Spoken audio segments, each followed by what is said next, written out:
All right, well, we will go ahead and get the meeting started then. For anybody in the attendees room that I have not met, my name is Craig Bentz. I'm with the mayor's office. I work with Kevin Atkins in the office of the Chief Development Officer, the project coordinator for the Sustainable Growth Study. We certainly appreciate you taking time to be here this evening to listen to an update on this project and to provide any input that you'd like to provide. At this time, what I'd like to do, we have two chairs for the Sustainable Growth Task Force, Ann Bacus and Greg Paget. And I'd like to recognize them at this time and ask them to make any introductory comments that they'd like to make. Thank you, Craig. I'll go first, Greg, if that's okay with you. I just want to say that when the mayor asked me to co-chair our committee back in 2019, which I was amazed by that, but I was thrilled, absolutely thrilled. Finally, we could come up with a solution that would put a stop to the contentious battle that had taken place on our council chambers for so many years when to expand the urban service boundary. This battle was no more than the community being very passionate about their views on what is best for the city. We didn't have the tools in place to help with those discussions. I'm so glad that the mayor and the council voted to budget a consultant to study this and to create the analytical tool to give us a true picture of when the urban service boundary needs to be modified for housing, diverse housing, and economic development. Stantec was hired, and they started by studying the absorption rate and development trends over the last 10 years. They then studied all of the different types of acreage within the urban service boundary and came up with a number of available acres that we all agreed on, which was a great starting point. Our committee worked very hard and was very thoughtful about all the different aspects and weighting of the information that Stantec provided. I can't say enough about the dedication of Mark and his Stantec team, and a loud shout out for Cynthia, who did all the analytics on the acreage. That was very impressive what she turned into us. Thanks to Stantec and our committee, planning now has an analytical tool that they can update with the current growth information, which will show the Planning Commission and Council growth trends for the 3 different scenarios to direct on when the time to grow and extend the boundary. I am proud to have played a very small role on this committee. Lexington is a very special place to live, and we need to stay very thoughtful on pertaining to when to grow our urban service boundary. So I just want to thank you all for your great work, and I think we have something we should be very proud to turn over to. Thank you, Ann. I'll second that. I'd like to thank all the attendees that care enough about Lexington to join us tonight. I'd like to thank the planning staff, the Stantec team, and all of the other committee members for their great work and their professionalism. This whole process was very transparent. It was very fact-based, and it's all because of the hard work of everybody involved. I do agree with Ann that this is going to be a great tool for our current and future city leaders to utilize to understand and how and when and if we grow. Thanks so much, Greg. Thank you. So just a couple of quick introductory comments, and then I'll turn it over to Mark to introduce his team and to move right into the presentation. Just wanted to make a few notes here. The meeting's being recorded this evening, so we have a study website, Lexington Sustainable Growth. This meeting recording will be available on the study website, hopefully by day end tomorrow, by business day end. This is a study required by the goals of the comprehensive plan to create a framework for objective decision-making regarding the future alignment of the urban service boundary. Our intention this evening is to present the framework of the study and process and obtain your input, which you'll see we have plenty of time slated at the end of this meeting to obtain your input.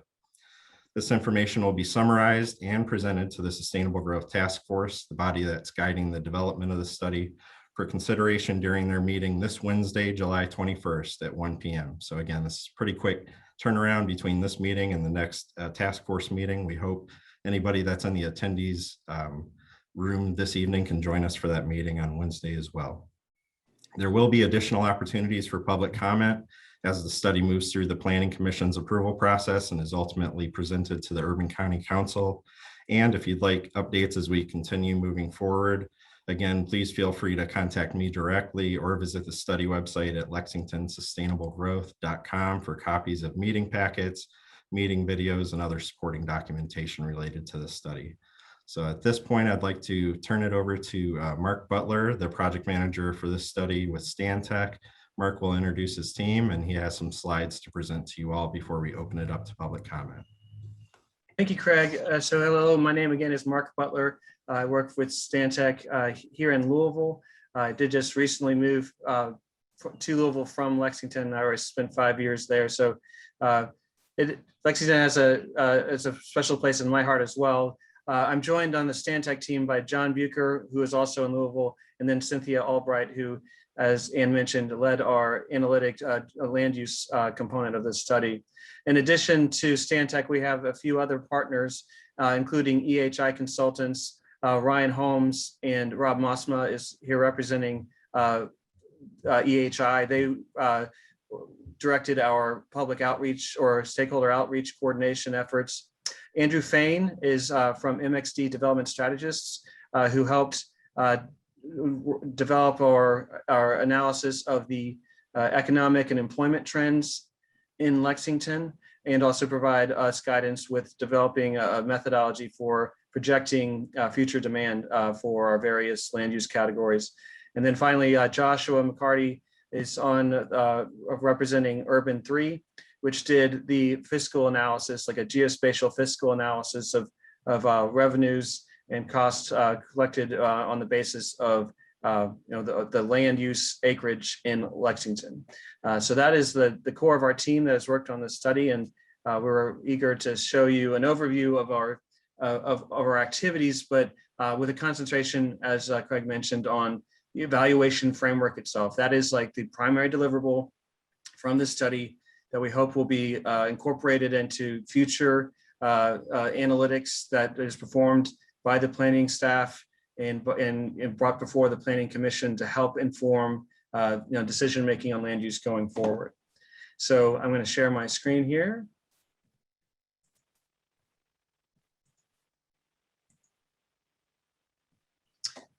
And I assume everybody can see my screen at this point. Mhm. Okay, so going forward with our agenda, we're going to start with we've done the introductions. We're going to start with a quick summary of our stakeholder meetings, discuss the existing conditions and growth trends report, but focus mainly on the vacant land analysis and the growth trends that we're using as our projections going forward. I'll be discussing briefly the build out scenarios that we're using as a part of our tests of the evaluation framework.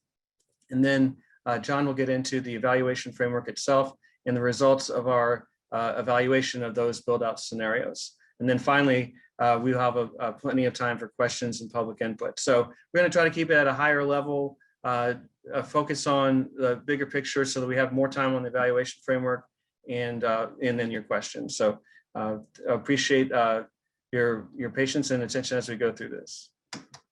So as Craig mentioned, this study came about as a result of the previous or current comp plan adoption process. One of the themes and goals of the comp plan of Imagine Lexington was a study in a process for making decisions about land use, in particular about the urban service boundary. And it really comes down to a method that we can show how much, show the math basically, show our answer for when the city is asked, do we have enough land inside the urban service boundary to support and accommodate our community and our community growth, how we know if we've, how to answer that question in an analytical way.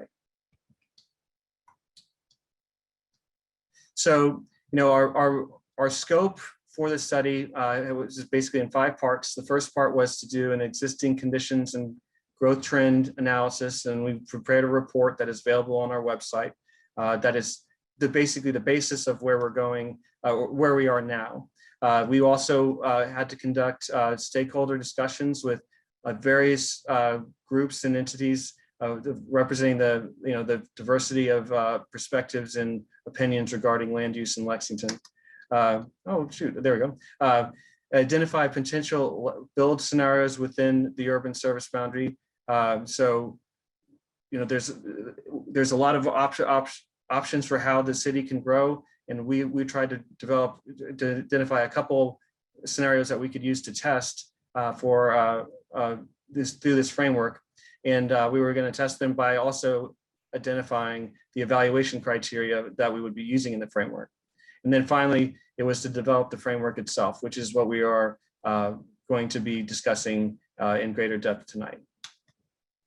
One thing that we want to make sure we mention at the outset here is that this study is not an explicit study of various expansion alternatives. We are focused on the question: does the current urban service boundary, is the land within the urban service boundary, does it have enough land to accommodate future growth? There is more to the question of expansion, but our scope as directed by the city was to limit ourselves to consideration of the urban service boundary and its current limits. So to get started with the stakeholder summary, we've met with many different stakeholder groups over the course of January through March, 14 total meetings. A couple groups we met with in multiple meetings, like the agriculture and farming and the development community, simply to make sure that we had enough. We didn't have too many people on any one particular call, so that everybody had an opportunity to participate. Overall, we had about 150 people participate in these stakeholder meetings, representing over 30 different groups and agencies, including developers, Commerce Lexington, Fayette Alliance, neighborhood groups, representatives from various city agencies, University of Kentucky, subject matter experts on infill development and affordable housing and public and private schools. So some of the main significant themes and issues we took from those meetings included the big question of, what is the difference between a vacant property and accessible property? That's it's a definitional issue that's important, especially among the development community. What can they really use? What is really available to them to develop versus what is vacant? Obviously, landowner doesn't have to sell their land, and obviously some land is more appropriate for development than others. And so we listened to several perspectives on that, including perspectives from the development community, as well as perspectives from rural advocates in the city. Of course, a major theme of comprehensive planning throughout the country, but certainly in Lexington and certainly in relationship to the urban service boundary, is how our affordable housing market. Like, how do we manage to keep housing in Lexington affordable? How does the urban service boundary affect housing, not only here but in the region, as people look at other counties to find housing, and for those who want to stay in Lexington. Industrial and commercial land, especially how it relates to keeping our economy healthy and vibrant and growing. The availability of suitable industrial land is a topic of serious concern among Commerce Lexington and other business owners that are looking to expand, or businesses that may be interested in moving to this market but need to find appropriate land. So we heard a lot of concern about that issue. And we also spoke with a lot of people about infill development opportunities. It's a main theme goal of the comprehensive plan. Infill development has issues related to its viability. What are the things that make infill development possible, and what are the effects of infill development on existing communities and neighborhoods? And then rural lands and agricultural lands. This is, of course, the other side of the coin of the urban service boundary. What is the pressure on rural lands? How does the urban service boundary relate to that? and how does the agricultural industry in general in Fayette County, correlate to our land use decisions? University of Kentucky and its College of Agriculture is a primary player in the agri-tech industry in this county and this region, and so we heard a lot about that as well. But finally, the thing I think we heard throughout for all of the different stakeholder meetings, regardless of who we were meeting with, there was a genuine appreciation for what the urban service boundary does and why it's there and what it's supposed to accomplish. And that pretty much to a person, everybody wants to see just something that works and provides balance that allows us to maintain this rural-urban relationship that makes Lexington special. And that was evident throughout all of our meetings with everyone. So our existing conditions report had several topics. And again, you can find the existing conditions report on our website. And it really just covered what we thought were the main areas that affect land use. It was not intended to be a policy document. It's really intended to be just like a scan of the existing conditions, and then from there also provide growth trends, which I'll get to a little bit later.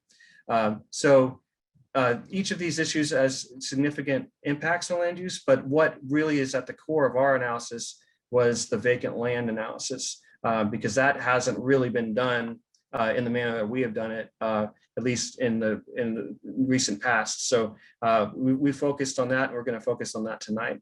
With that, I'm going to give it over to Cynthia Albright, who put this all together.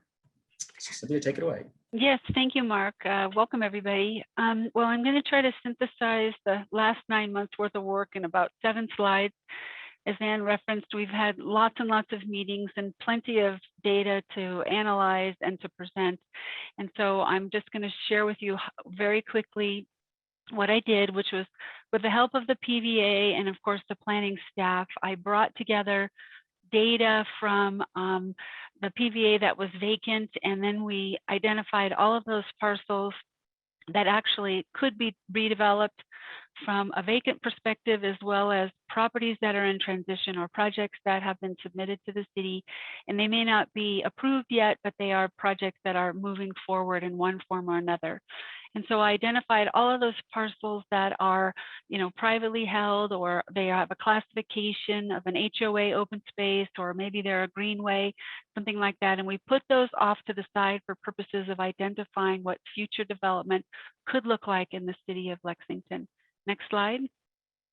So this just gives you a quick summary of what we have to work with when we talk about what does our future look like and development potential.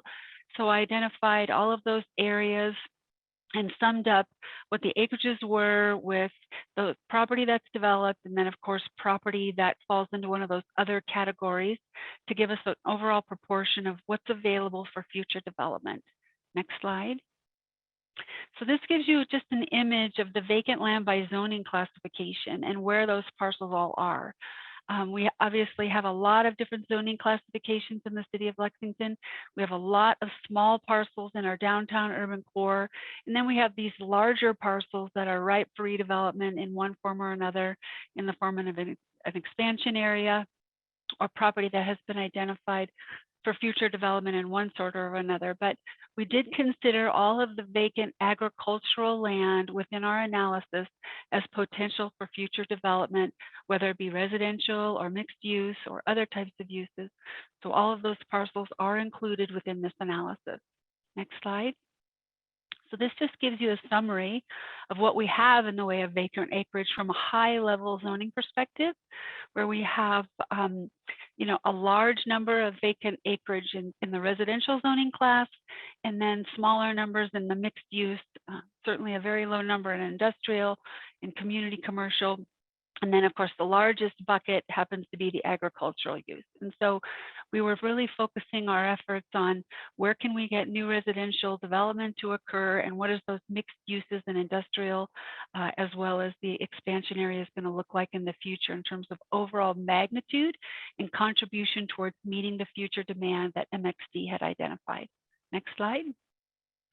So this just gives you sort of a summary of all of the residential zoning classifications. And what we see in the yellow bars those are how the city is currently developed from a zoning perspective. And we see that the vast majority of total area has been dedicated to the R1C zoning classification. But going forward, the future for residential development is in the R3 designation. And that's important because R3 allows us, based on modifications that the city's planning staff has approved, is the ability to develop at higher densities and of course in other types of uses within the R3. So we have a lot of latitude going forward in the R3 zoning, and we also have a large bucket of that vacant and available for that development. Next slide. So this is just a total summary of all of the areas, parcels, and acreages, and an estimate of the residential units as well as commercial square footage that we could anticipate with the vacant lake acreage that's out there. And in order to come up with these numbers, I used the adopted zoning development criteria. So I didn't change any of the standards. I just went with straight zoning, and this reflects our scenario 1, which is our baseline. And in using the area for other uses that are not residential, I used historical development patterns for each one of these zoning designations.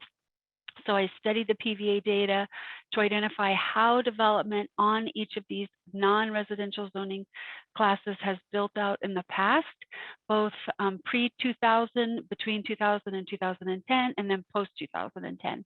And so I used all of that data in order to come up with not only an estimate of what's potential in the city within the urban service boundary, but also use those metrics to develop the additional scenarios that Mark's going to talk about next. And over to you, Mark. Unmute. Okay. So, so the second part of our report was about growth trends, and I just wanted to give the basics of what our principles were. The first is that we want to be transparent and repeatable, because we want this to be a framework that can continue to be used going forward by the city staff. So we want to have data sources that are easily available, and data sources and data that is easily to follow for everybody to follow. So we kept it as simple as we could in that way. And so what we did is we created ranges of potential growth in 4 different categories based on 10 and 20-year historical trend lines. So this allowed, from the 20-year perspective, it allows like the more conventional level of development pattern that we've seen in Lexington, but it also, for the 10-year trend line, does incorporate some of those more volatile changes that we have in recent times, such as the effect of COVID, such as the effect of online retail, the recession of 2008, for example, is something that had a major effect, but over time it smooths out a little bit. So we have a range that can have a higher end and a lower end of what we're looking for. And we'd run these projections out for 20 years, which is the equivalent of what the comprehensive plan is looking out forward. But it's important to understand that it's always 20 years out. This is a process that is going to be repeated on an annual basis going forward. And we'll always be looking to see what is the growth demand, or the demand for land use in 20 years out. So right now we're in 2040, but next year it's 2022, next year it's 2023. And that's, as I said, we're going to, as new data becomes available, as the new census data gets published or later this year, we can update these trend lines, and we can have even more confidence about how much is, what they're reflecting, what we're seeing today.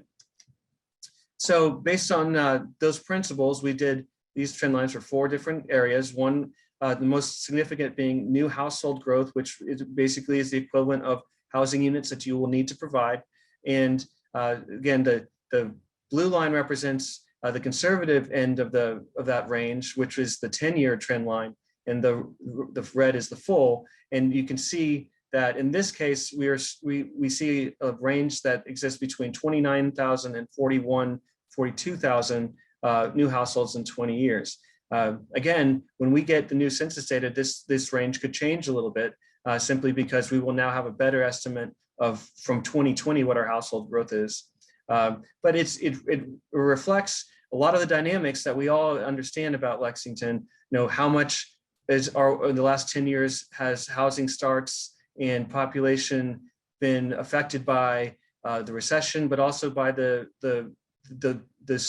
slowly lower number of readily available development parcels in Lexington versus, say, surrounding counties. But then you also have the full growth trend, which reflects just the general population trends that have been occurring in Lexington. And if we stay on that closer end of the trend line, we'd expect to need more units available inside of Fayette County. Similarly, for office space, in addition to looking at the PVA data and building permit data collected inside by LFUCG, we also looked at commercial data sources that talked about the growth in the inventory of office and industrial and retail space. And so the red line again is the 20-year trend line, and the blue line is the 10-year trend line. Again, we see the effect of the recession in 2008 through 2010, where we started to see a drop off in office development, but a consistent vacancy rate that suggested we have a very healthy market that is well in tune with the demand for office space.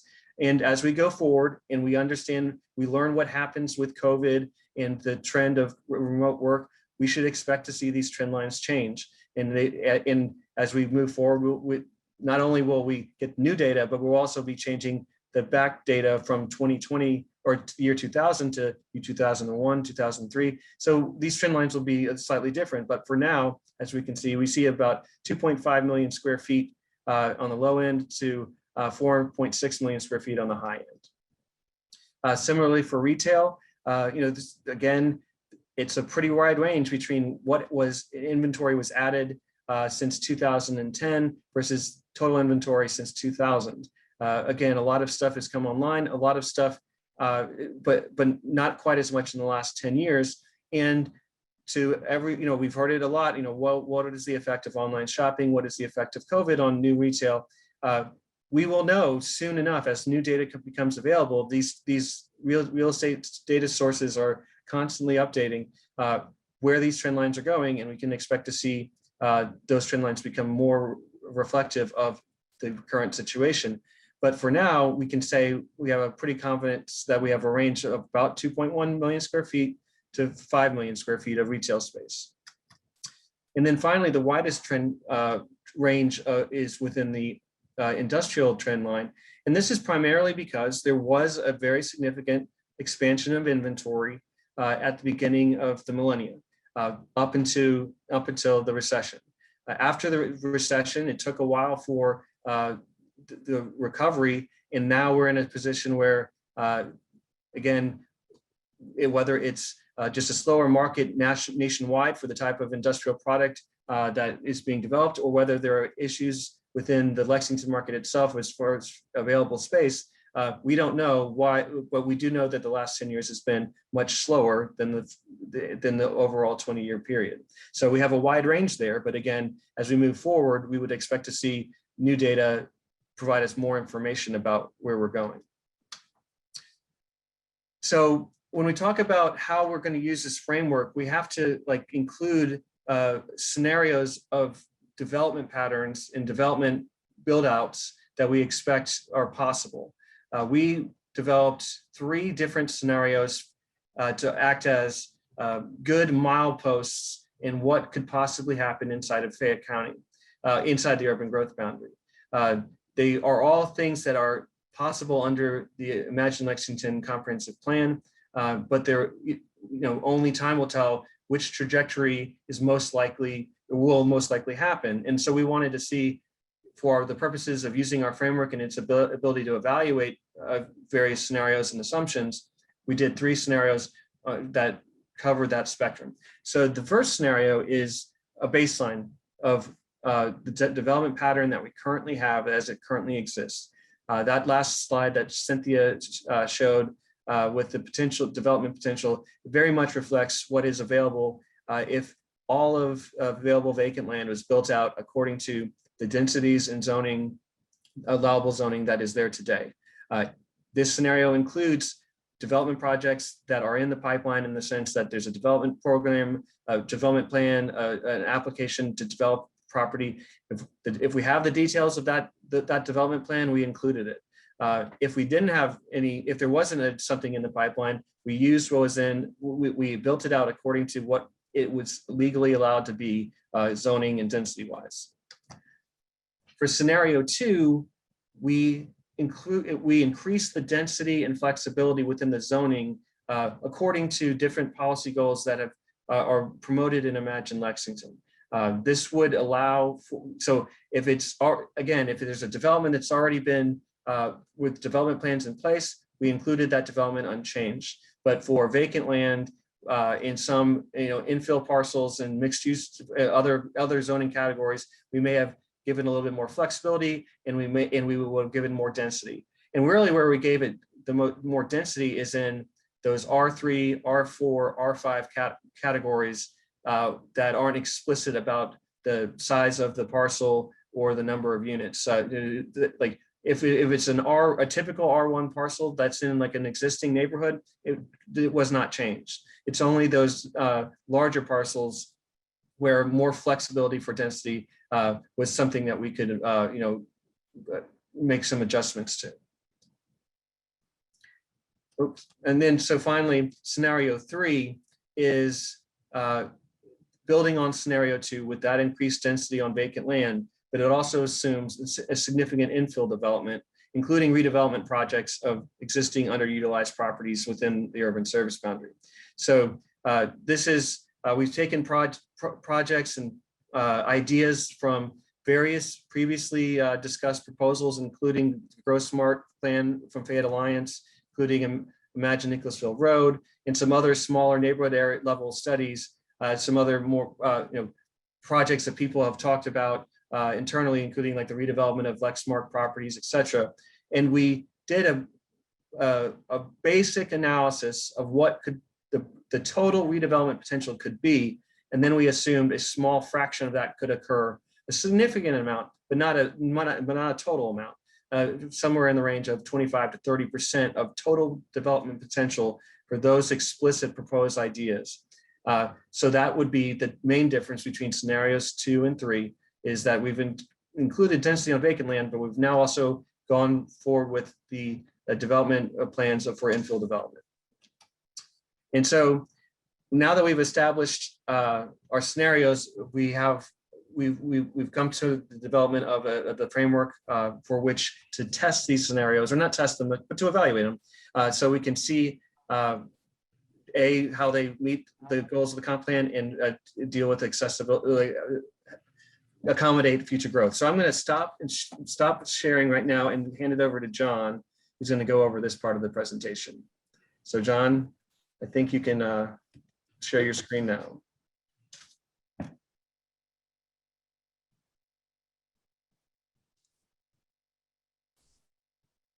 All right, there we go. So we've heard this a couple times before, but the real point was to come up with that framework for how to expand, or when to make decisions about when you might expand the urban growth boundary, not how to expand, but when you might consider expansion. So then some important things about that framework, where, again, we've said this before, that it needs to be data-driven, but it needs to be readily available data that's easy to come by and easy to understand. It also needs to be realistic. So we, as Mark mentioned, we assumed 25 to 30% of infill redevelopment potential because we felt like that was realistic. We know that 100% of that is not going to happen. So again, it's to determine if and when there might be expansion. Definitely not how, because again, we were only looking inside the current urban growth boundary or urban service boundary as opposed to outside. That this would be easily repeated and updated, that the data is easy to come by, can be plugged in, and that planning staff can easily update it and evaluate whether or not there's a need or a potential need to expand. And again, this is the process for evaluating if and when you might need to expand. It does not create new policy. So as we go through the process of using the framework, obviously there's some data that has to be collected. We're doing that on a, projections on a 20-year horizon. So each time that 20-year horizon goes out, however many years it's been since the last time, using the build out scenarios as we described them earlier, to determine capacity. So again, it's about capacity. It's not about specific development plans, specific development proposals. It's about the capacity based on different assumptions on zoning and densities. And again, use the framework to evaluate those potential scenarios, and then use those results to make decisions. And those decisions will be made with a combination of Planning Commission and the Urban County Council. So this is the crux of the framework. So what we really want to know is, can we meet demand? So the first question is, can we meet 100% of that low growth projected demand, or can we meet 75% of the high growth? And the reason we chose high growth, the 75% of the high growth, is we didn't want to lock ourselves into making a decision too early. That because we're looking at a 20-year time horizon, that if we think that right now in 20 years we're going to meet 75% of the demand, then we can put off a decision for a little while. So if we find that we can't meet that, then we with our baseline scenario, as we described earlier, then we might create a more intense scenario too, something that provides a little bit more density, allows more square footage and more units. If we do that again and we still aren't meeting 75% of that high growth projected demand, then we would create a third scenario. And hopefully by that point, we've made a really good faith effort to come up with realistic scenarios that we think we can accomplish. And then we can make that decision. Can we meet that demand? And if the answer is still no, then the recommendation would be to commission and to council that you might want to consider proposals to expand the boundary. But if that answer is yes, we can meet that demand, then we want to proceed to the next question, which is, does that scenario reach a score of 50% on the evaluation matrix? And I'm going to go through those next. But that's important because what this really does is this helps us understand not only are we meeting demand, but are we moving forward on the goals that are put forth in the current version of the comprehensive plan? So for right now, that's Imagine Lexington. In the future, it might have a different name, but really are we moving forward on the goals and policies in the comprehensive plan? So if we find that we can't meet that score, then we might want to improve that scenario and reevaluate. But once we get to the point where we've met the demand and we've gotten at least a score of 50% on the evaluation matrix, then we know that at this point in time that we don't need to make a decision about expansion, that we're comfortable with where we are. We'll take the steps that are needed to facilitate that type of development, and then we'll reevaluate in the future. So the first part of that, as we mentioned before, is about meeting demand. And I'm not going to go through all of these because we've talked about these already, but we're talking about residential, office, retail, and industrial space. So we're talking about units and we're talking about square footage. And can we meet 75% of that demand that's projected? And so when we looked at our scenarios, just as this test run to see how the framework would work, what we found was that scenario 1 was not meeting the demand for residential units in 2040, but that scenario 2 and 3 were both meeting not only that conservative projection, but also meeting 75% of the full projection. And we actually found that we were really close to meeting 100% in scenario 2 and well beyond in scenario 3. For office square footage, you can see that the scenarios that we have all were able to more than accommodate the projected demand. For retail, you can see again that all of them were able to meet the projected demand, both the full and the conservative. And for industrial, you can see here that in scenarios 1 and 2, we weren't able to meet that projected demand for industrial square footage. But with the adjustments that we made for scenario 3, which really included being a bit more, I guess, flexible in the densities that are allowed on industrial property, we're able to meet that projected industrial demand in scenario 3. So then what we did is we tested how do we score these in terms of how they meet the goals and objectives put forth in Imagine Lexington.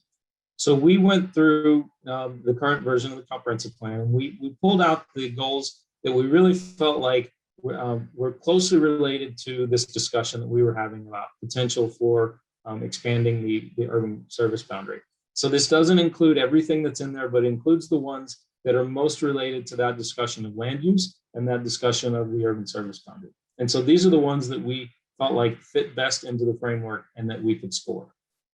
So the first one, does the scenario provide a higher density development? So there are a few ways that we can determine if the scenario will provide higher density development.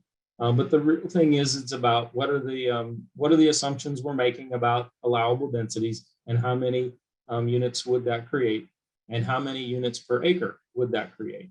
And so then we scored it. And so for this one, the way we scored that is if it would make the urban service area more dense, it would get, if it was slightly more dense, it would get 2 points. If it was significantly more dense, it would get 4 points. If it didn't make it at all more dense, then it got 0 points. And if we couldn't decide which one it was, we could give it a 1 or a 3.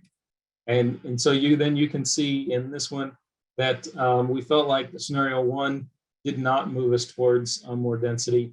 It did a pretty good, scenario 2 did a pretty good job, and scenario 3 did very well. When we look at providing a diversity of housing types, there were a few ways that we could look at that, but what we really looked like was what's the makeup of the land use that we assumed in those scenarios, and what percentage of that is not single family detached housing. Because when we talk about a diversity of housing, we would want to have a lower percentage of single family detached housing and a higher percentage of the others relative to where we are now. So scenario 1 is really where we are now. And then the other two, you can see that we're getting a little bit better with scenario 2, and then a lot better with scenario 3. And so the scoring on this, of course, is if it would not increase the diversity, 0 points, slightly increase 2 points, and if it would significantly increase the diversity, then 4 points. So you can see how we scored these 3 scenarios, with, again, scenario 3 getting 4 points, and scenario 1 getting 1 point, because we felt like it did improve a little bit.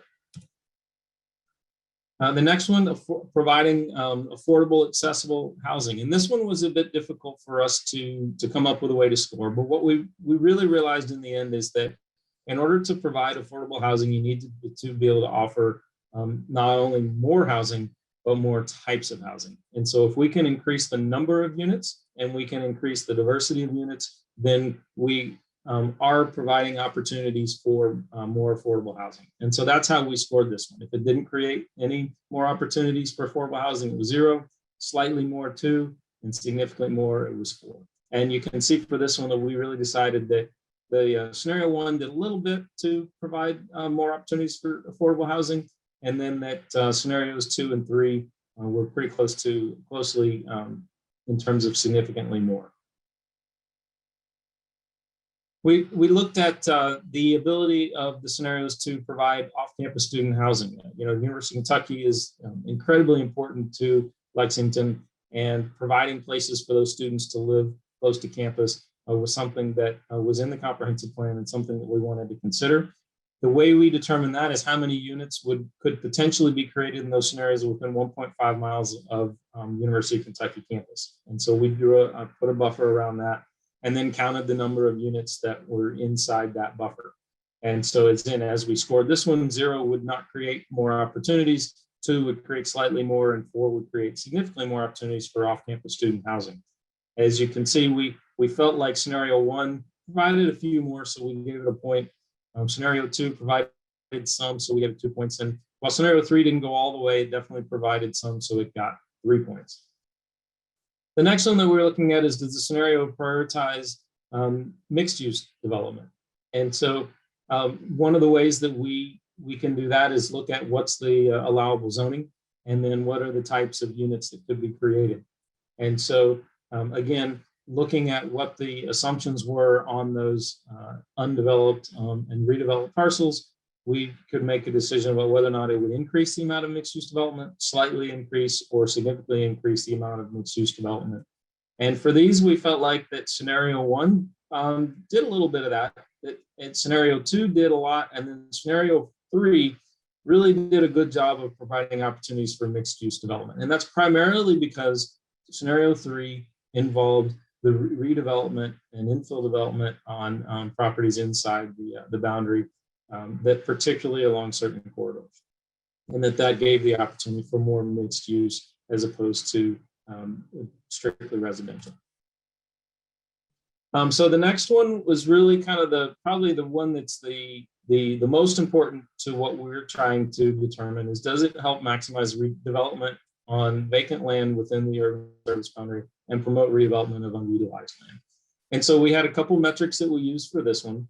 Of course, it was, what's the number of units and what's the square footage? And that are we really getting as much out of the land as we can in terms of units and square footage? And so again, the scoring for this is similar. If it would not increase the development of vacant or unutilized land, it was 0. Slightly increased was 2, and significantly increased was 4. So what we decided with this one is that with scenario 1, since we were really focused on using the residential as it's currently zoned, that it really didn't advance that maximizing development goal. But with the other two, we felt like that scenario 2 slightly did that, but scenario 4 especially worked towards maximizing that development within the USP because of all the focus on the infill development and redevelopment. So the next one was emphasizing redevelopment on underutilized corridors. And again, what we did is we looked at what are those areas along those corridors that had development potential, redevelopment potential, as we discussed previously. And so the scoring on this, again, it's similar. If it would not increase redevelopment corridors, it got 0. Slightly increase, it got 2. Significantly increase redevelopment of those corridors, it got 4. And not surprisingly, based on how these scenarios were built, scenarios 1 and 2 really didn't go that route, but scenario 3 did. And so we felt like it deserved full points for that. The next one that we looked at was, does it help concentrate efforts to enhance mass transit? And so then what we looked at were, what are the number of units that could potentially be created within 0.25 miles of a transit line? And that's because that's where you get to the accessibility part of transit. If people live within a quarter mile of transit, they're much more likely to use it. And so we just really looked at what are the number of new units within that buffer of a transit line. And as you can see, what we decided was that 0 points, of course, it did not enhance it. 2 points if it's slightly enhanced, and 4 if it's significantly enhanced mass transit, meaning did it create a lot of units within a quarter mile of a transit line. And we felt like scenario 1 did a little bit, scenario 2 did some, and then scenario 3 did a pretty good job of creating units within those transit areas. Then we looked at multimodal options, and I know this can sound like it's a little bit similar to the one before, but it's not just about transit, it's also about the ability to walk to things. And so with this, we added in the mixed use development. And so as you saw earlier, we had mixed use development as one of the criteria. So for this one, we combined that mixed use with the transit line to really talk about the multimodal options. And again, scored this one similarly, 0 points if it did not create more opportunities to support multimodal transportation, 2 points if it did a little bit, and then 4 if it was significant. And so as you can see here, we really felt like scenarios 2 and 3 did a lot better job of accommodating multimodal transportation. So this next one is, does the scenario provide and sustain readily available publicly controlled economic development land? And so what we really looked at here was that old UK dairy farm that is going to be, or is publicly controlled and is there for industrial development. It's about 260 acres. We did not change that for any of the scenarios, and so they all got the same points. We decided that 260 acres would slightly increase the amount of publicly controlled economic development land rather than significantly. So we gave all of them the 2 points for that. And then finally, we were looking at, what was the financial impact on the LFUCG in terms of all these different types of development. And what we looked at there was, what's the revenue from occupational license fees? That's what's paid. Some people call it a payroll tax, but it's what's paid as part of the income that's earned inside Fayette County. And so we looked at, what's the value of that by different land use types. We also looked at the PVA data and what's the potential property tax by property type, as well as then what are some of the utility revenues. And so we combined all that to really get an idea of what's the total potential revenue from the areas that we included in the scenario. And then what are the typical expenses for that land use type And that includes maintaining infrastructure, providing city services by different land use types. And so we calculated that based on the data that we had. And we really determined that scenario one, because it's so heavily dependent on single family housing, that it actually had a negative impact on LFUCG finances. We thought that scenario two was pretty neutral. You can see at a net balance of 120,000 that it was pretty neutral, so it got 2 points. And that scenario four, because of the emphasis on additional commercial, additional mixed use, and higher density, that it really ended up having a net positive balance on finances, and so it got the 4 points. So then the next thing that I wanted to go through was kind of the summary of how we scored that. And I think you probably noticed as I went through that we had a weight for each of those. And what we did is on a scale of 1 to 10, we had the task force give their opinion of how important those that each of those criteria were for the purposes of our study, for the purposes of whether or not you make a decision about expanding the urban service boundary. And so then we multiplied the points that we gave them by the weight to come up with a score. And so each then got a score that was, again, it was the points times the weight. And then we added those all up for a total score. And that's how you can see there at the bottom that we really felt like scenario one, even though it didn't get to the point of meeting the demand that we would like to see, it really didn't do a very good job of advancing Imagine Lexington. That scenario two did okay, a little over 50%, which met the threshold that we had established.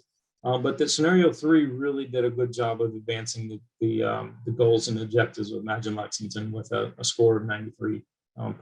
And so that's kind of how that framework works. I know that was quick, probably too quick, but we're here to answer questions. And so I'll turn it back over to Mark and Craig for questions.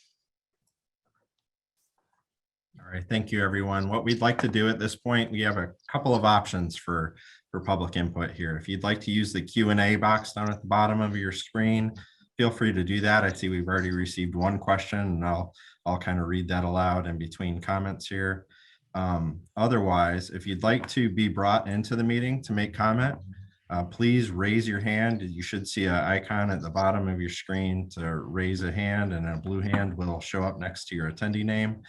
I'll bring you in and you'll have 3 minutes for public comment. So I see Gina Greathouse has raised her hand. I'll bring her in now.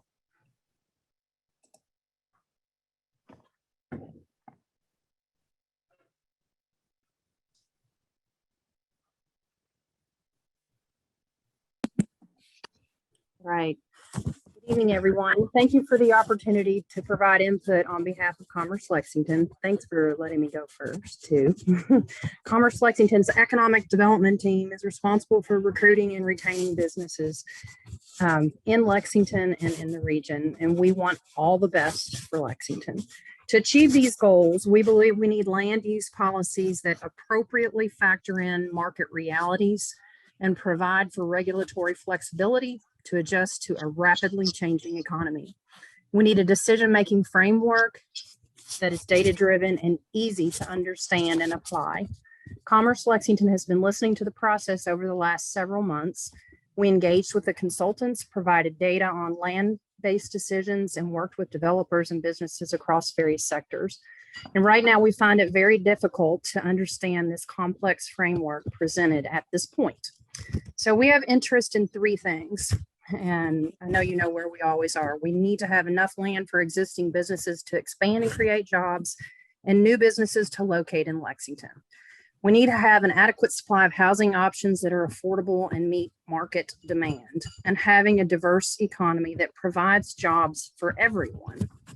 For this data-driven effort to be successful, we need to have broader community buy-in to this process. The current framework feels challenging to understand how the scenarios can meet these predictions, specifically for housing needs.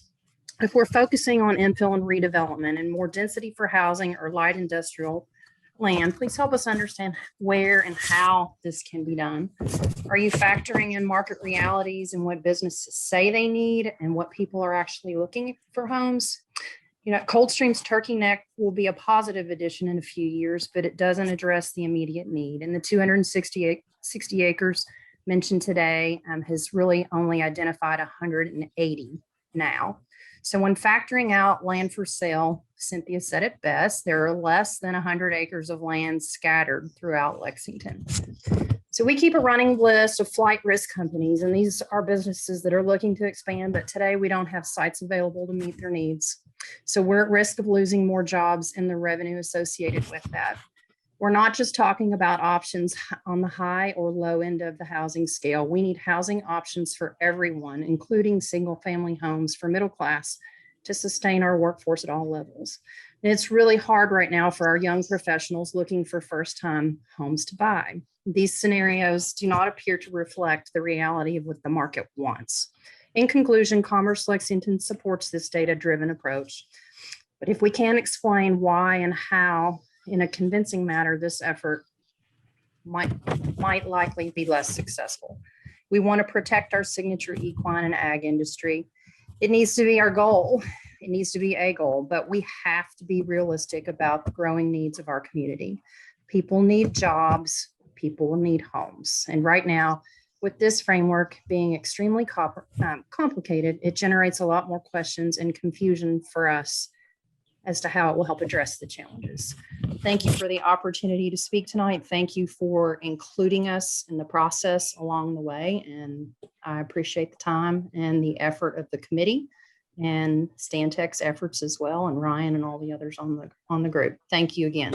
Hope I did that in 3 minutes. You did. Thank you, Jenna. Next on the list with hand up is David Hill. I will bring him into the meeting now.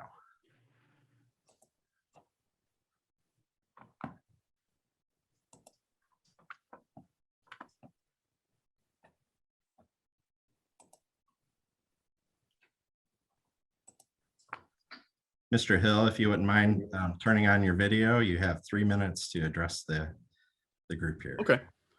Thank you. Can you hear me? Yes, sir. Okay. I would kind of echo some of Gina's thoughts. You know, I hear the data-driven nature of this study, and one thing that I'm not hearing is data-driven on your assumptions on the consumer demand side, which is, I think, what Gina talked about a little bit. You know, I'm a realtor, in full disclosure. Okay, so I'm just curious. We have the data consistently of what consumers want, and I feel like that's sort of being ignored, and that assumption's being handed over to, I guess, the assumptions of Imagine Lexington and the current zoning objectives of higher density. But you know, anecdotally and data that we've got in our organization at LBAR says, you know, higher density, smaller multifamily units is not what home buyers are looking for consistently in Lexington, and that's being shifted outside the county. So I guess my questions for you guys is that consumer data, the consumer side of the demand, how does that fit into the data-driven approach of this framework that you're creating, or is that just not a piece? And then how, I guess the next step to that is the framework that you've created, how does that address, specifically, how does that address things like housing affordability, which is different than affordable housing, housing affordability, shortages of certain types of housing. If you could speak to some of the flexibility that that this framework purports to provide, but what does that flexibility really mean for the decision makers and the stakeholders necessarily that aren't in City Hall? So I guess those are my initial thoughts here in the presentations, and you know, what I hear anecdotally from a lot of my clients and some of the development side is that it's between the placeholder and some of the Imagine Lexington things, you have almost made it impossible to build what customers are telling builders that they want. So there's a disconnect there that I'm not sure that the data, how you shoehorn that with the data. So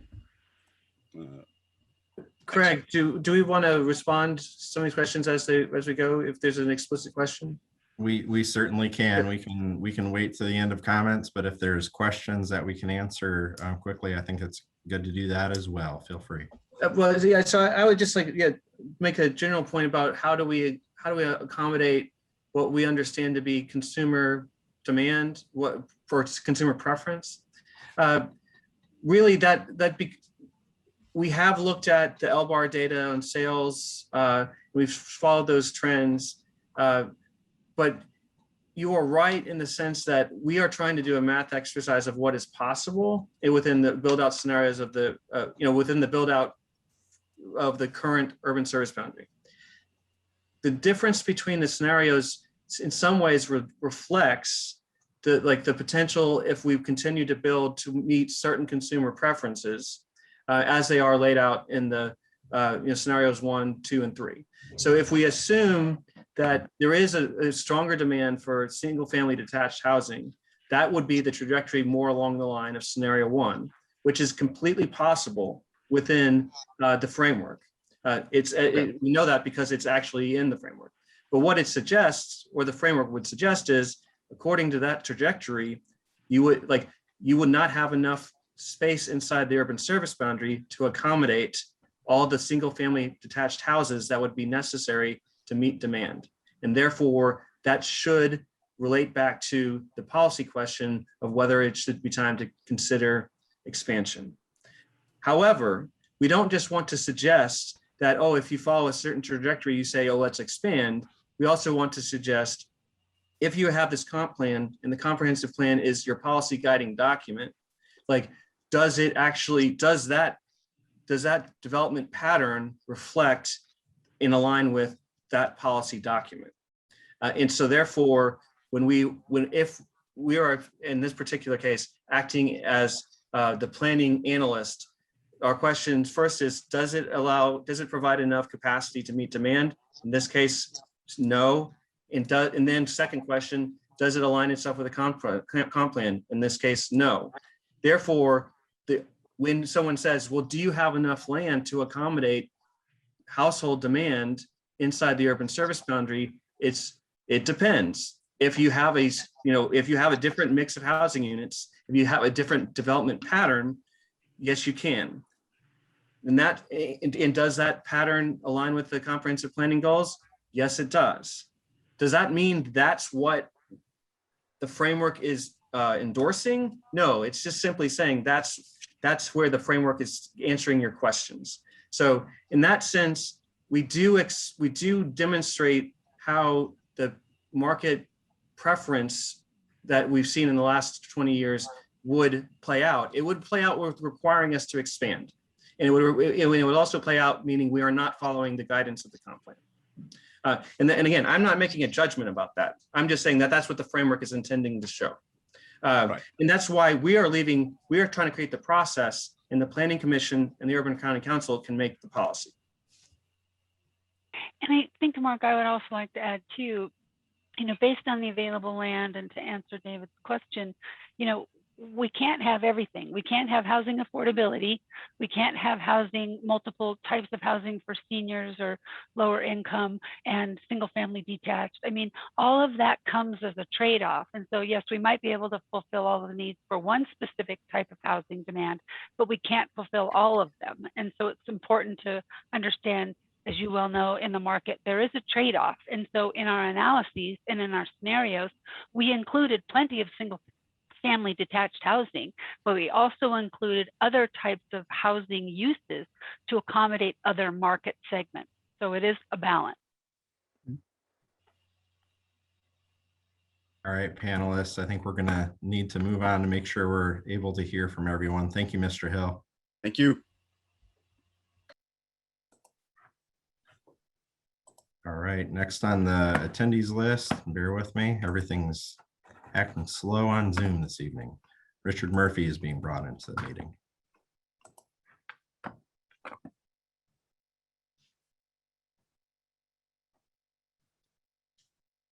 Mr. Murphy, if you could turn on your video, you'll have 3 minutes. Thank you very much. I'm Dick Murphy, and as many of you all know, I'm an attorney doing land use and development work. My comments are in 3 areas. The first one is concern about delays that have been built into the system. As we have it, we would all have to cope with if a decision is made tomorrow by the task force and that an expansion might be needed, it would take at least a year and a half to get a decision through the Planning Commission or other committee about where that should be. When we made a decision where it should be in 1996, it took 5 years from that decision before there was any result from that decision. People had to enter into contracts, they had to rezone property, plan infrastructure, build infrastructure. So it was about 2001 before you had any houses or any housing units available. So that's a 6.5 year delay. Now that's important because I'm concerned about the vote that was taken last Wednesday to move one of the thresholds from 60% to 50%. At the time, I think our folks from Stantec indicated that moving that would put off the time when a decision has to be made about expansion. There's so much delay built in already, 6.5 years, that I don't think we can afford any more delays on this. I would encourage the vote to go back to 60% or even higher so that we can plan for whatever's coming down the road, knowing that there's so much delay. The second topic is about the small area plan, that discussion that has been made in the committee a number of times. This is important because Imagine Lexington envisions very compact, contiguous, high density development.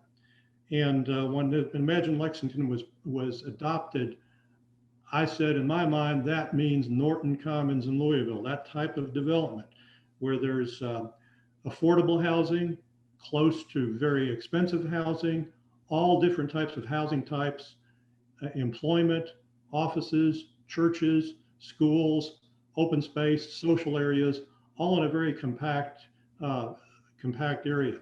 So I talked to the developers of Norton Commons, and they said, yes, we thought that too, that we're exactly what Imagine Lexington calls for.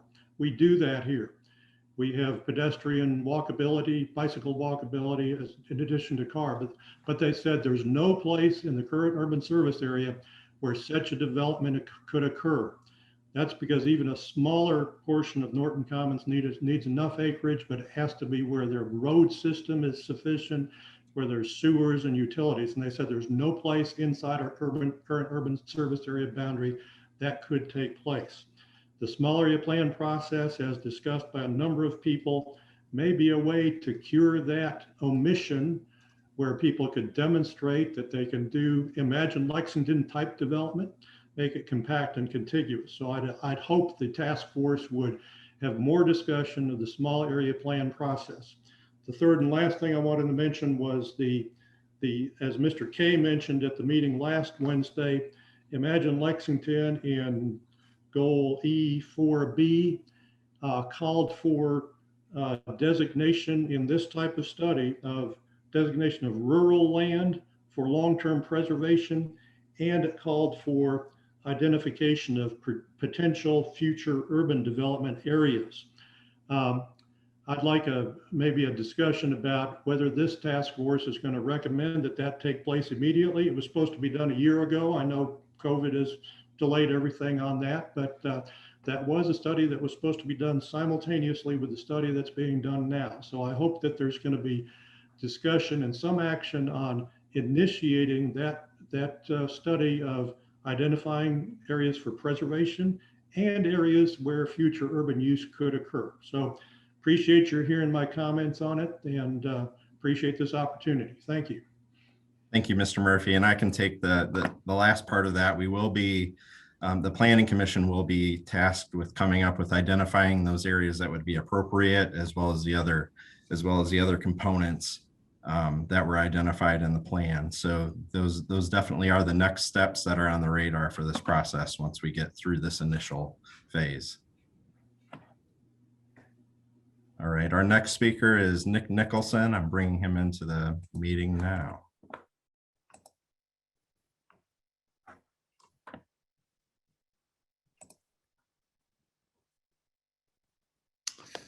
Good evening, everybody. Nick Nicholson here on behalf of Stalkeen and Ogden.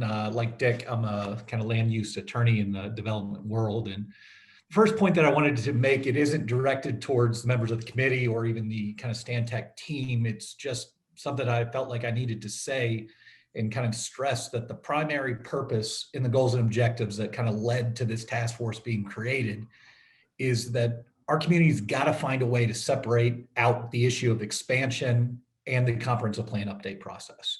We have to be able to have an honest dialogue about long-range planning for our community.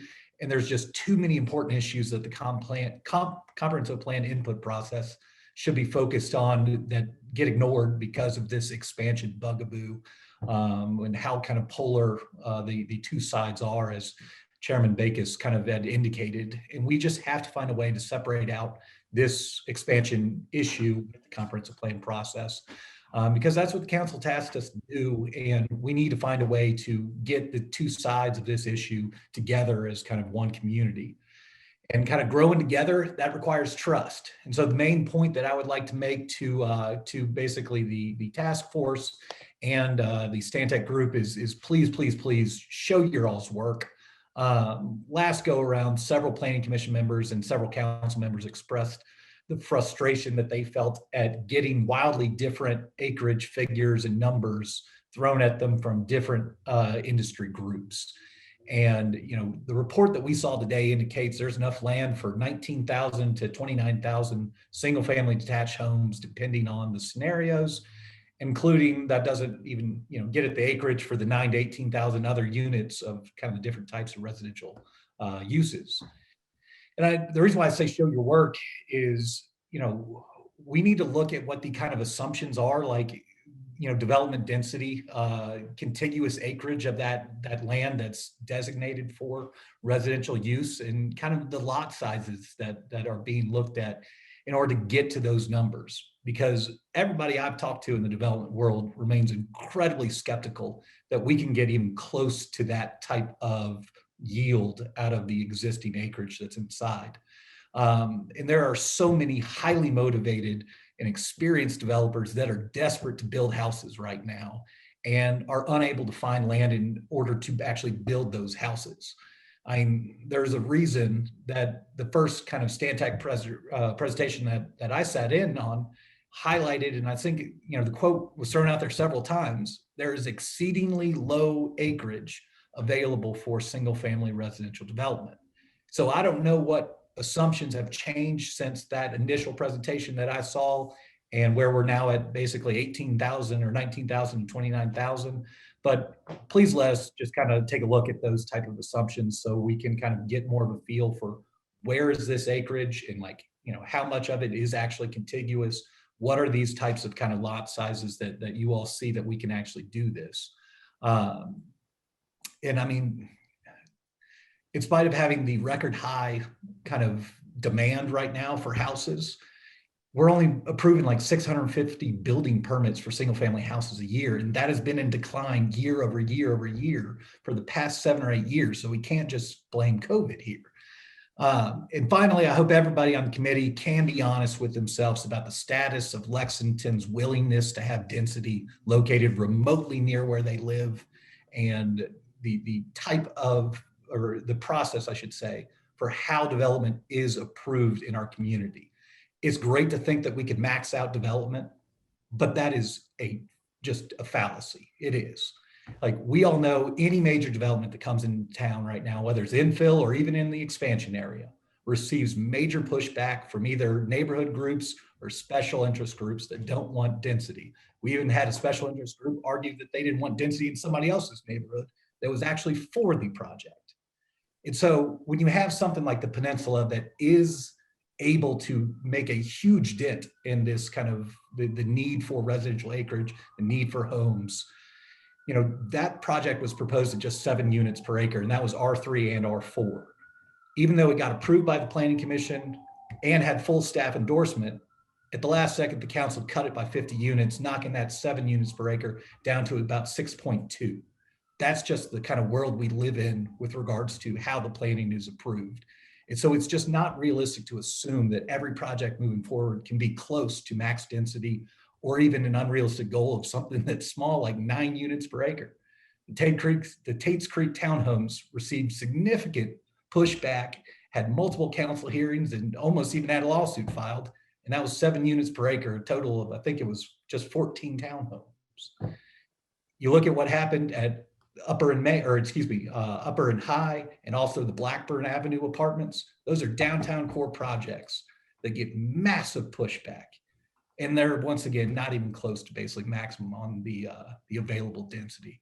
So since our community just kind of clearly doesn't believe in growth through infill, and they fight infill at almost every turn, I worry that our community is basically tying itself to a plan that focuses so much on that type of infill and just hopes that a community that will accept higher density to serve the greater good of not expanding the developable acreage in Fayette County beyond the current 30% of the land that we have right now. So that's kind of my comments. I very much appreciate all of your all's hard work, and I look forward to kind of digging into this study and these numbers. Thank you, Mr. Nicholson. Next on the list is Brittany Rothmeyer.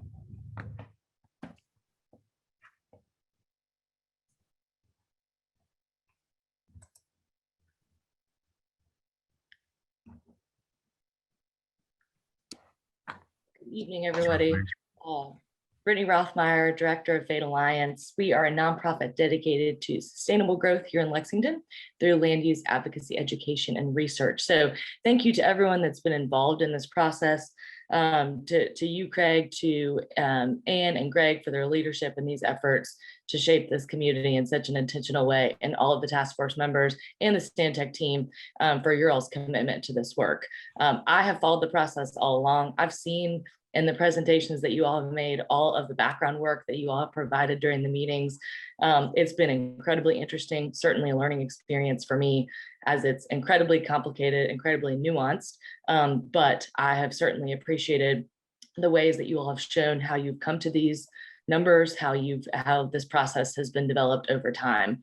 And while there's certainly not time tonight to go through all of that, it is available. And I would certainly encourage others to look to the website for that explanations, because I think that for the public to understand the very long process that you all have gone through to get to this information in such an objective and data-driven way is really, really important. And I think has not really been highlighted here. So this work really informs the most important decisions that we make as a community, because there's no question that we're growing. The simple fact is we have to decide how we want to grow. And these decisions are the building blocks of a better quality of life, a better economy and environment for all of us. And so in order to grow Lexington sustainably and equitably, we have to maximize development of our vacant and underutilized land inside the urban services boundary, which is so close to existing infrastructure, existing jobs, amenities, and utilize our existing resources to meet our community needs first. The research and the data simply tells us that this is how we diversify housing options, how we increase housing supply, increase accessibility, increase affordability, and quality of life for everybody. Increasing suburban sprawl unnecessarily doesn't solve these issues. Other communities can attest to that. And insinuating that that's a solution for us is really overlooking all of the data that this process is purporting to establish. The goals and objectives of the 2018 comp plan, Imagine Lexington, reflect that entire vision. And it's critical that any framework that we develop through this process most focus on those objectives. Some comments during this process indicate that this framework process is supposed to override community goals and objectives.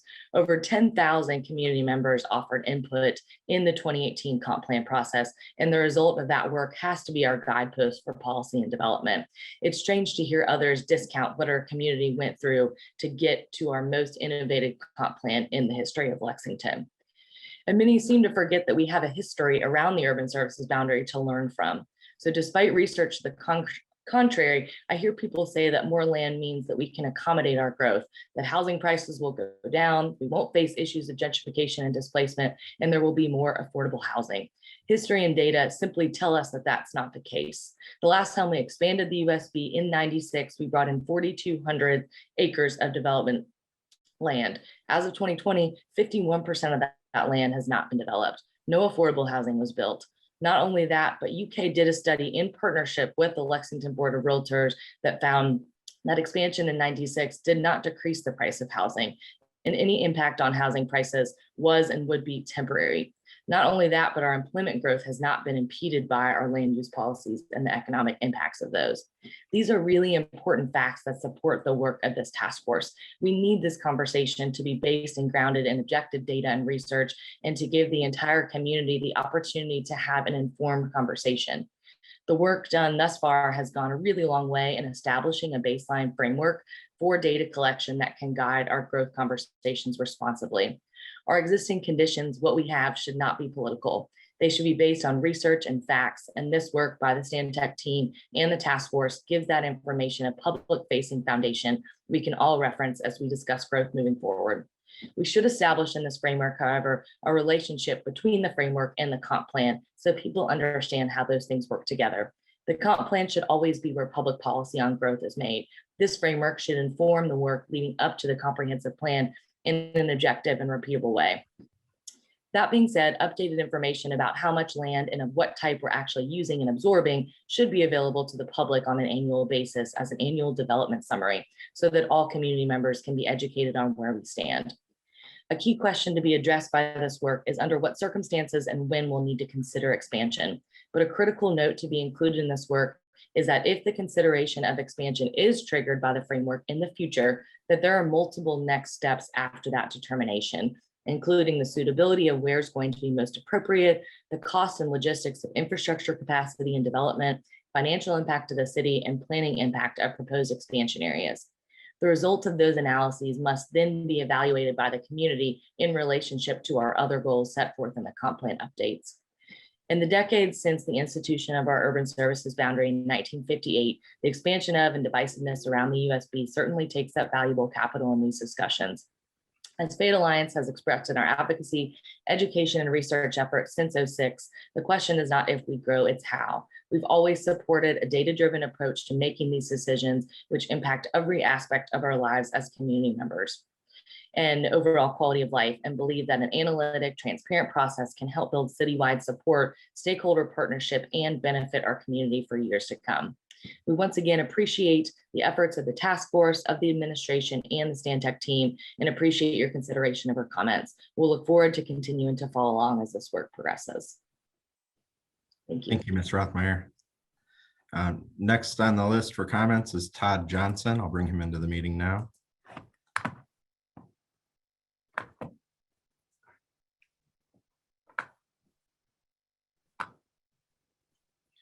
Mr. Johnson, if you could turn on your video, feel free to address the group here.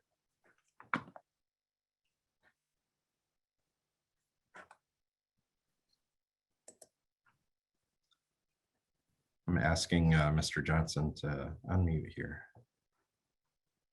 All right. Can you hear me? We can, yes, sir. All right. I don't see a video button to turn on. Is the video on? Let me see if I can help you with that. Mine You should should have have already. an option There you to go. press There we go. that. Thank you, Sorry sir. about that. That's okay. Thanks to everyone for all your work to this point. Mark, I think you and your team from Stantec have done an outstanding job of navigating what's a very complex and kind of a hairy issue. So I think looking from afar, I think you guys have done a great job this far. I really appreciate the opportunity to be here. I'm with the Building Industry Association of Central Kentucky, and our members are the ones that live and abide by the rules and directives of the comp plan and exercises like these at the end of the day. This has certainly been a lot of work and a lot of data presented thus far, and getting it just a few days ago in a form at the presentation last week was the first time it really started to come together for me. And I think that the comments that have been given here tonight have been very good and pointed. And I'll just add a few to maybe reiterate, and I think a couple of things that have kind of come up in the discussion tonight. While we've only had a couple of days to look at this at the initial glance, we feel that the scenarios as presented don't really take in the full consideration of our realities in the market as it's been kind of expressed by speakers before me. It doesn't take in the reflection of what the consumer demand is with regard to single family home, with regard to the continued push to density for the proposed dwelling units per acre that have been laid out in the scenarios as we've seen here tonight. I think the most unrealistic aspect of this is the assumption that all the acreage that's in the urban services boundary that is vacant is usable to the market. I think that's a false premise to start on. I also think that looking at the most utilized and purported to be the most utilized land class for single family homes going forward in R3, where it was stated that we have about, I think, 700 acres of R3, and that's a large bucket of land to be contending with that. If you look at the absorption rate of that and what we're actually putting on the ground, if you in scenario one, it's looking at maybe 1,800 or 18,000 houses in the 20-year period. Breaking that down, we're not even going to get 3 years of housing out of the 700 and some acres that's available right now in that R3 bucket that was discussed. And while these scenarios are reported to look out to 20 years, the reality is that there's very little land that's available, almost none available for purchase in our area of the market for providing creation for housing or creations for jobs, as we've heard. And again, I think not defining and not separating the reality that just because land is vacant inside the urban services area means that it is available and can be used or even will be used or made available by the landowner in the near future. The other concerning thing is, what about, we're looking at this as a 20-year period. What about today? I mean, we are in a housing almost crisis at this point, not only in our community, but others. We have a housing shortage that is almost unprecedented. And there hasn't been really any consideration or discussion giving along those lines. We have a shortage of homes in all price ranges. Price ranges of existing homes are going up. There's pressure on the overall housing affordability and affordable housing. No discussion really of how the gentrification is occurring in our neighborhoods and what we can do to get some immediate relief to that. I think that bringing in the realities of the market and taking them into this conversation and carrying them forward into future comp plans is something that absolutely needs to be done, that hasn't been taken into account before in our policy making. Again, I think that you guys have gone through a lot of data. I think that we need to, again, broaden the conversation with the community about what the market realities are and take those into consideration from this point forward. I would also hope that there will be some ability to have one-on-one stakeholder meetings at this point in the process before we go forward. I think this is a lot to kind of swallow at the first glance, and would be good to be able to have some available time to sit down one-on-one with stakeholders to go through questions and maybe answer some of these questions more directly. So again, thank you for your time and the ability to make comment tonight. Thank you, Mr. Johnson. I'm not seeing any other hands up. We do have 4 questions that were asked. We have just a couple of minutes. If I can just read these kind of into the record, and panelists can respond to these if they'd like. First one from Carolyn Plumley is, how does Lexington industrial growth history compare to other cities of similar size? Well, so we looked at the regional commercial growth, and we did I don't know if Andrew is available, if he's still on the phone, but he could speak a little bit more to this. But I think in general, what we've done is look at what type of industrial growth was likely based on what has been in Lexington historically. So it is more explicit to our typical region, although we did ask some questions about or discuss how our market differs from a surrounding market. So Andrew from MXD is available. You might have a few words to say here. Sure, thanks, Mark. Generally, I guess to preface it, is we didn't explore the industrial markets of similarly sized cities for this project, so I'll be speaking anecdotally to this and not specifically. But generally, in terms of industrial markets, a lot of industrial markets surrounding Lexington, such as Cincinnati, Louisville, and the like, have experienced a significant amount of industrial growth. A lot of it coming, generally, and we look at industrial markets generally, and a lot of it, the growth over the past decade has been from logistics and growth of e-commerce and within that economic sector. And due to the advantageous natures of, surrounding markets, so say being hubs for say UPS or the like, or Memphis being a hub of FedEx, is you see markets like that really seeing large amounts of industrial growth and seeing a large amount of square footage being built. When we look at, the real estate market realities for Lexington and the region of Lexington and how much square footage was built prior to the global financial crisis. And since about 2011, 2012, it's a very stark difference in terms of the amount of industrial growth. So really, it comes down to a factor that from our research and analysis that we viewed, again, at a very high 30,000 square foot level, or 30,000 foot level, excuse me, is that Lexington is kind of in this middle point right now that it's not a powerhouse e-commerce and logistics hub per se. So it really hasn't been able to compete, say, against the Cincinnati and Louisville's from that regional e-commerce and logistics growth perspective. Now that doesn't per se negate the fact that there isn't the ability for industrial growth to occur, and industrial growth isn't occurring in Lexington. Is just that when I guess the question is how do you compare it to other cities? Lexington, is smaller than Louisville Metro and Cincinnati Metro. And due to that fact, it does have the ability that it doesn't have such a large industrial growth area. If you compare it to cities of its size, it does have, I would say generally from my experience working across North America and on industrial projects, a relatively healthy industrial market. It has good metrics from lease rates to absorption, relatively low vacancy. So it does have a very strong industrial market and is comparable or better than average than a lot of cities of its size.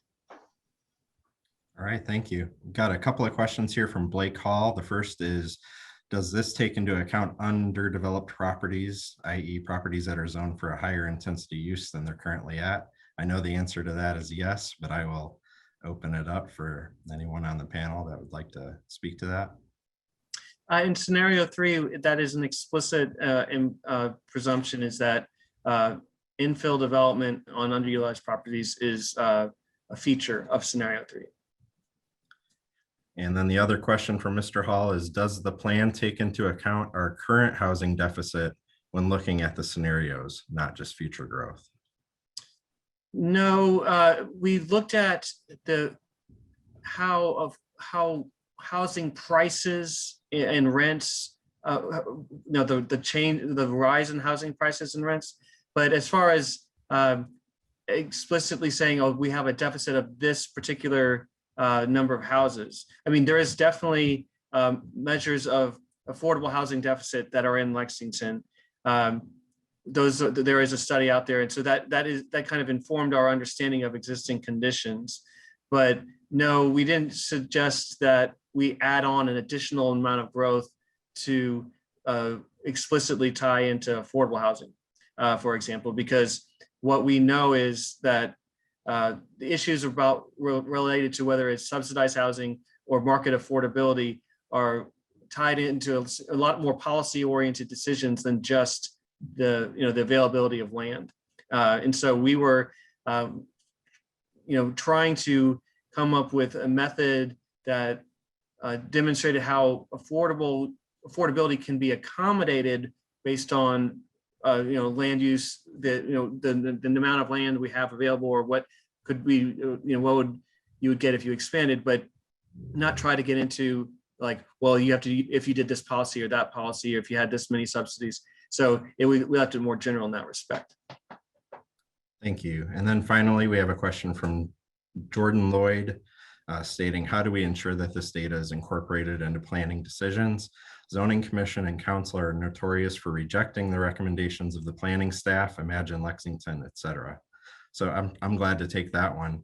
This process was actually put in place by the council and the planning commission in order to have a more objective process as we move forward. So that is our whole intent with this process, is that land use decisions as it relates to the urban service boundary would be on a more objective basis. There's certainly still a policy component to that, a strong policy component as we move forward. but you will see that the process is more objective as a result of this study. And I would further that back to Mr. Nicholson's point in question about showing our work and illustrating the separation between the comprehensive planning process and the question of expansion. This is a framework that's really supposed to be doing the math behind that. Now, folks may, with all good faith, disagree with the land we have included as available for development. That's a fair point. We have our directives that land that is designated as vacant, land that is agricultural, it is available for development simply on the premise that if the landowner that owns it wants to develop it, they can. So we can't just systematically determine which land is and is not available to development if they all, by that basic metric, are available for development.